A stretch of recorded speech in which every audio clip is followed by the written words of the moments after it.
Hi everyone. Today I want to take you through a breakdown of my track Drifting off my debut album Between Worlds. So with the album, I wanted to try and combine these different ideas of sort of traditional orchestration as well as experimenting a bit more with sort of found sound and synth elements. So there's things that I find that are maybe, easier, more sort of typical from one versus the other. And I like to try and kind of play with those to combine and see if you could use synths more with sort of traditional orchestration or try to emulate things that synths can do easily with an orchestra. And I find a lot of interest in that kind of crossover. So I want to look at this track in particular because not only is there both of those sort of ideas going back and forth between the live elements and all of the sort of produced elements, but there's also some things that we recorded in the studio that I knew I wanted to post-produce and then kind of create new textures in the mixing phase. So let's first have a listen through the piece in its entirety.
So first I want to take a look through some of the live textures that were recorded.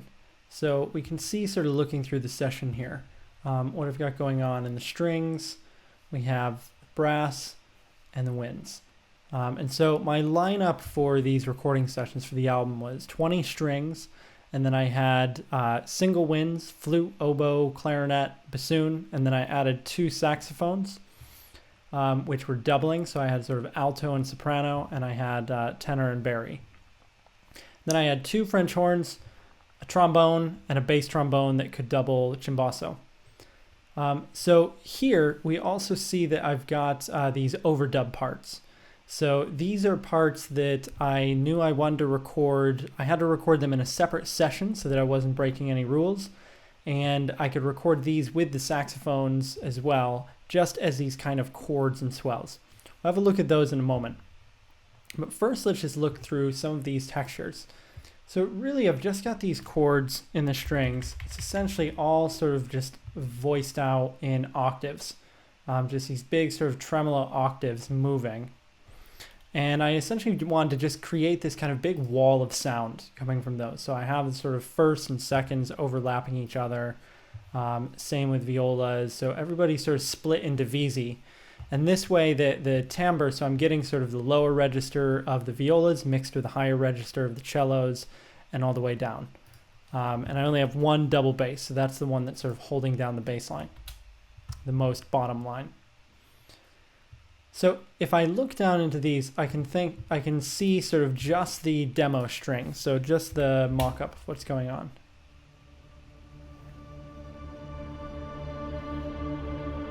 So this is what's eventually played back live.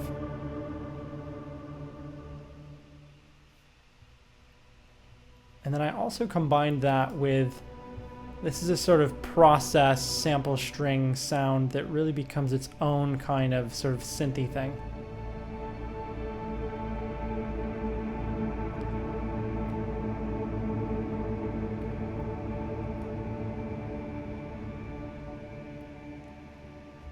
So then mixed within this texture, you'll see below I've also got these bowed guitars that I'm combining. So if we listen to all three of these together.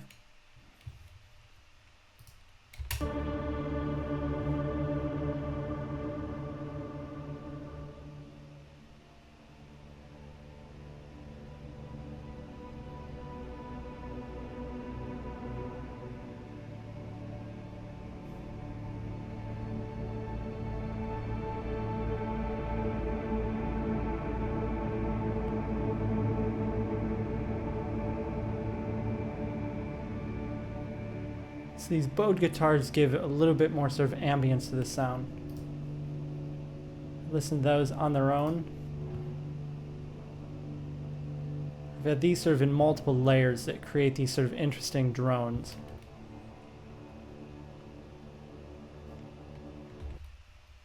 So just like when I'm thinking in terms of the orchestra or sort of traditional orchestration, and kind of where I know I wanted to combine the timbre between these different instruments within the string section, which is already quite homogeneous, I'm also then thinking of that in combining the electronic elements.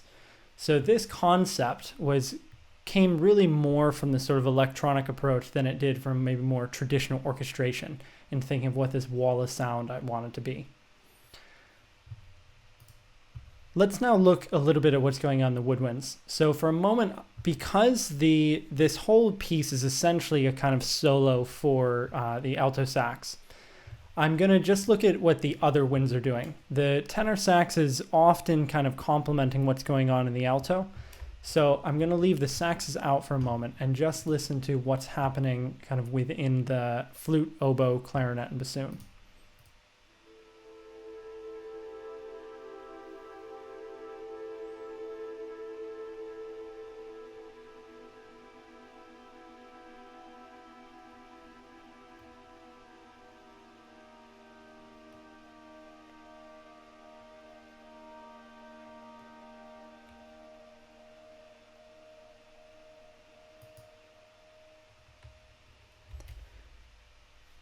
So let's have a quick look at the score, and we can see kind of what the notation looks like for this.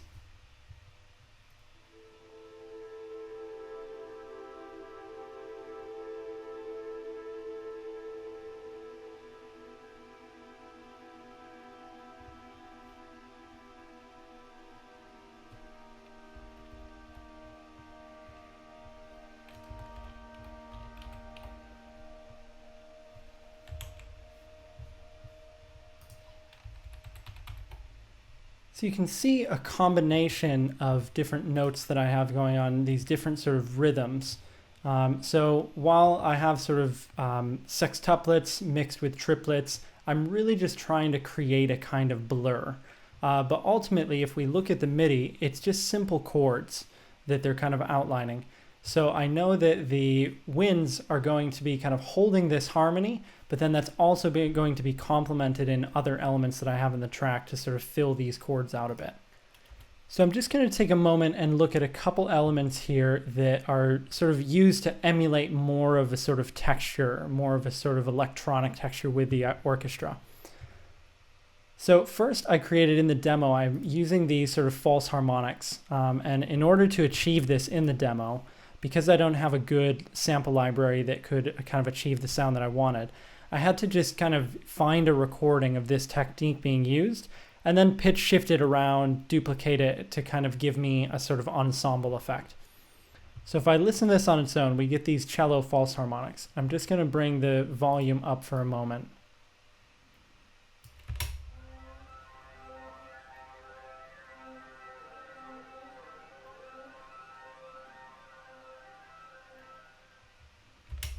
And then that's happening, that sort of dovetails into the same texture on the violas.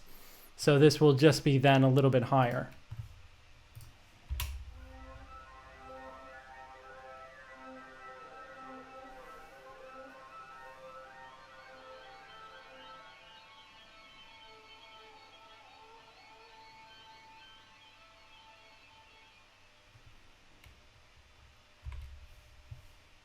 Next, let's take a look at some of these overdub brass chords.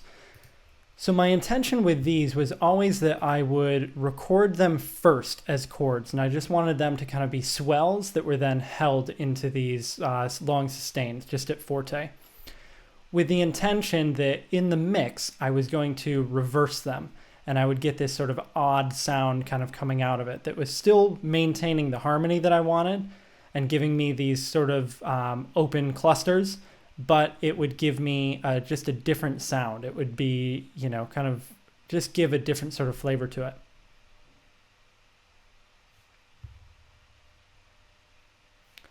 So let's listen to that quickly, just these reverse swells.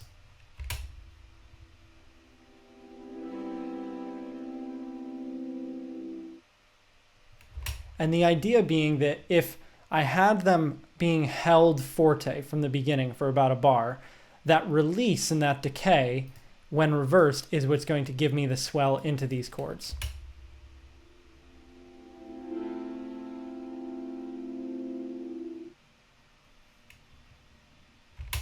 So first I just achieved this in the demo by creating that backwards, just by drawing some automation into sort of forte on and then letting it decay with the reverb, printing that as audio, and then reversing those audio files. So now let's have a listen to everything minus all the live elements.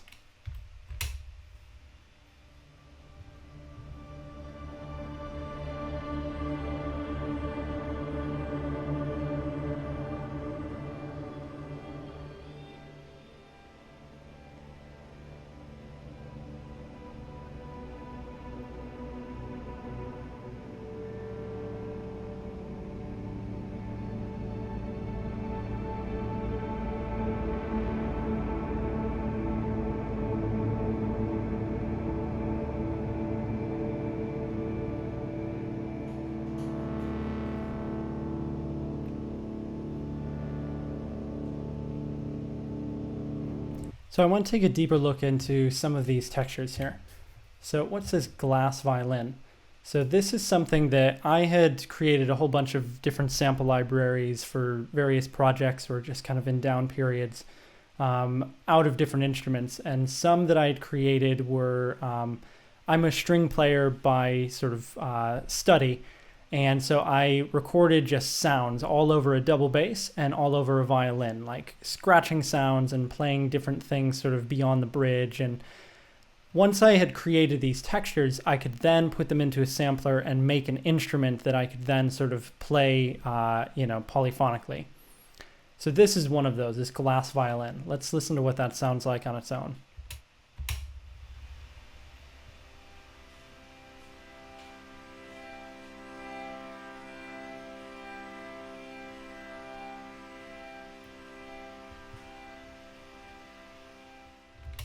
And now let's listen to this car door ding and see what that sounds like.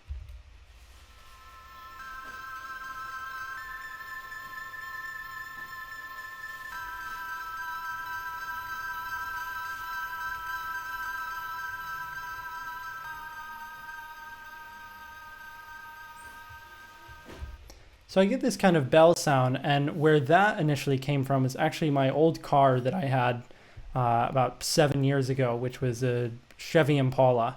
I think it was like a 2002 Chevy Impala. And just the ding when you would leave the door open, I had sampled that, and then again I had kind of put it in and created this instrument. So when it's played across a keyboard, this ding would change in frequency. So the lower it would be, sort of the slower it would be, and then higher up it would be much quicker. So then when I play chords with it, and these chords are now just doubling exactly what we already saw in the woodwinds, this is giving another sort of rhythmic layer to it because each note is then moving at a sort of different frequency.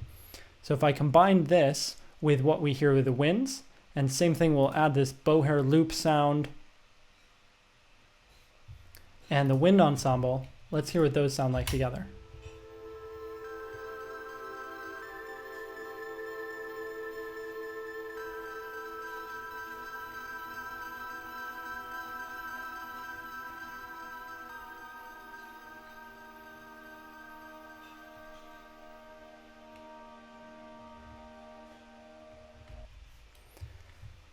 So ultimately what I'm trying to achieve with all of these different layers in the track is that I create these really sort of dynamic and colorful ideas that are constantly sort of shifting. So while right now I have the volume on this car door ding sort of jacked up a bit, in the mix this is kind of evolving a little bit. So it will sort of swell up and kind of in and around some of these live elements. So then I have a couple extra elements in here, like some of these percussive instruments that I'm using just to kind of color particular moments. So like these bowed vibes, I'm using just to kind of give this start of the chords that are happening in the winds, and also what's happening in some of these other sort of found sound instrument textures that I created. So let's listen just with the percussion.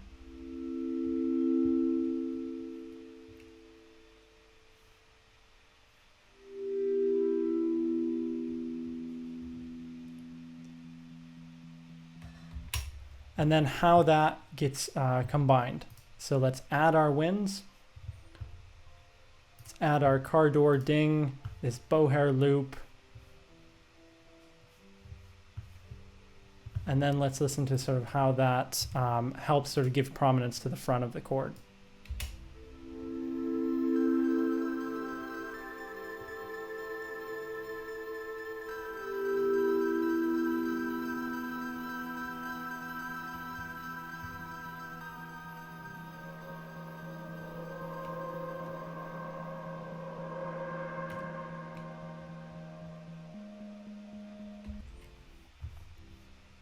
And you'll notice I'm not using it on every chord, so just within the orchestration I'm kind of varying that so that it just, again, gives us this more variety and it becomes this really sort of evolving kind of texture.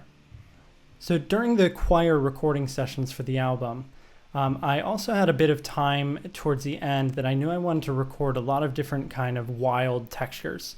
Just things that were free from click, and essentially create a kind of library of stuff that I thought might be useful when we came to mixing. So the choir was made up of 9 women, and one of the textures that I wanted to kind of experiment with was having them do multiphonic singing, so to do overtone singing. I thought this would be a simple technique because a friend of mine who's a very good singer and a choir conductor could sort of just demonstrate this to me one day while he was sort of, driving. So I thought, okay, any professional singer should have this kind of, in their repertoire. But as it turns out, it's much more difficult for women to pull this off because they don't have the range that men have. They don't have the sort of lower fundamentals.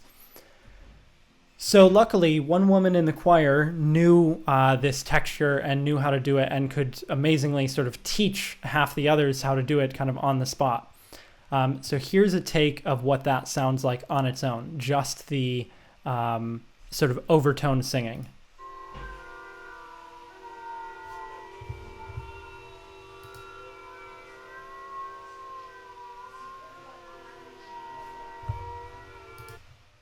So it's funny, and it sort of sounds like cats almost, or sort of, cats whining at each other.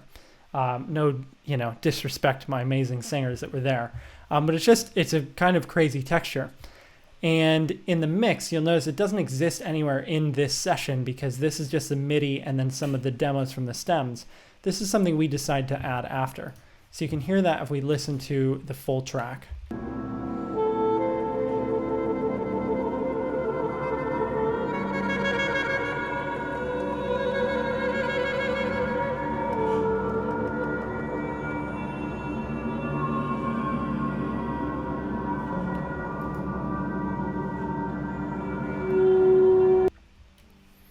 So I thought, this was sort of the right track for it. This is kind of one of the, sort of more out there textures, of any of the tracks on the album. So it fit quite nicely there. So just looking at some of the alto sax solo itself, I was using a lot of these sort of, trills between thirds and seconds and that sort of thing, and kind of glissing between a few of the notes. So it's, I was trying to kind of play with this texture as much as I could. And I think, the sax is just such an underused instrument in a kind of orchestral setting because it can blend with the winds and the brass, easily. It's kind of a nice link between the two. And, it's just such a versatile instrument, especially with an amazing player like I was fortunate enough to have. So let's just have a quick look at this final phrase with the alto sax and sort of see what's going on in the score.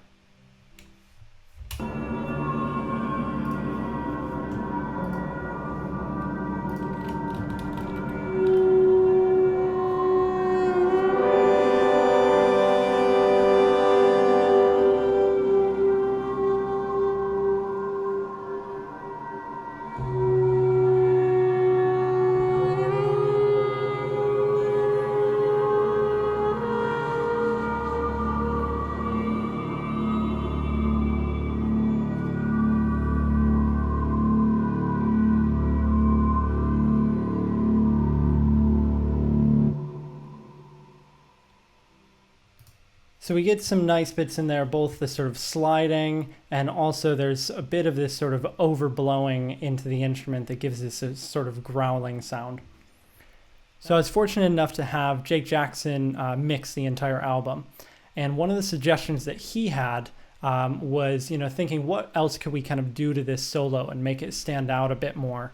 And so we put it through this plugin that was essentially this kind of like orbital plugin. So it would constantly be moving the sax solo around in 360 degrees.